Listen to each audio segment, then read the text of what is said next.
I am Jewish. I am Muslim. And we just arrived in a country That likes both of us. And this country you will never guess. It's a country right next to Iran, Russia, and Iraq.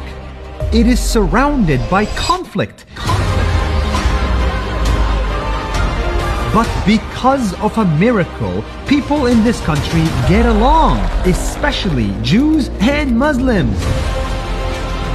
This is the incredible story of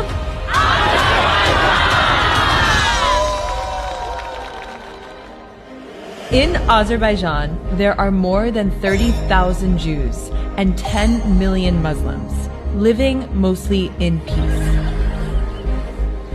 Here, there is a town that is 100% Jewish. It's the last Jewish town outside of Israel. It has its own synagogues, schools, language, and traditions. In this country, there is a full government building dedicated to religious affairs for all religions. And in the heart of the capital, we saw beautiful mosques, beautiful churches, and synagogues right next to each other. In the same mosque, both sects of Islam pray, the Shia and the Sunni. They share the same mosque and the same prayers. This is very rare. In the churches, Muslims and Jews come to celebrate local holidays with their fellow Christians. Did you know that this building, this church, was actually built by an Azerbaijani Muslim? A Muslim built He financed this and he built this building that we are standing in now. a church. A church. It's beautiful. It's so beautiful.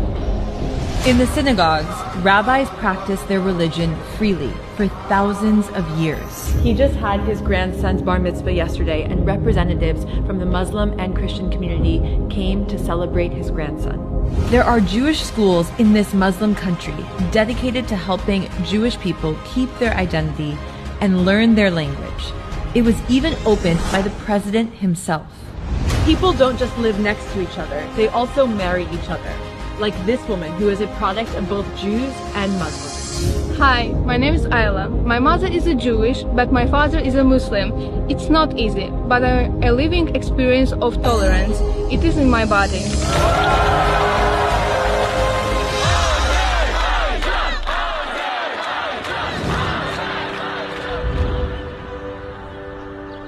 Why do you think this is happening in this country? I don't know, but I think that this kind of thing doesn't happen organically. I think that there is something that encourages people to live in coexistence. Yeah, I definitely agree. This can't be organic. Somebody has to encourage coexistence to happen. Like, that's why there's a ministry for religious tolerance. There's an encouragement that people should get along. But it's not just that, it's also in the culture. These people have lived here for thousands of years together, regardless of religion. Actually, I think Azerbaijan is on the Silk Road. And if it's on the Silk Road, it means for thousands of years, you have to be open to new ideas and new religions and new people passing by for thousands of years. So you become more tolerant to new people that are different from you. But there's also this kind of feeling that there is no extremism. Yeah. That you can come together and pray and be at one, but there is no extremism in any group. Yeah, and I think that's really what I like the most about this country is if you're extremist in your thoughts or your actions or your ideas, then there's no space for that. Coexistence requires compromise, all of us to compromise so that we can live together.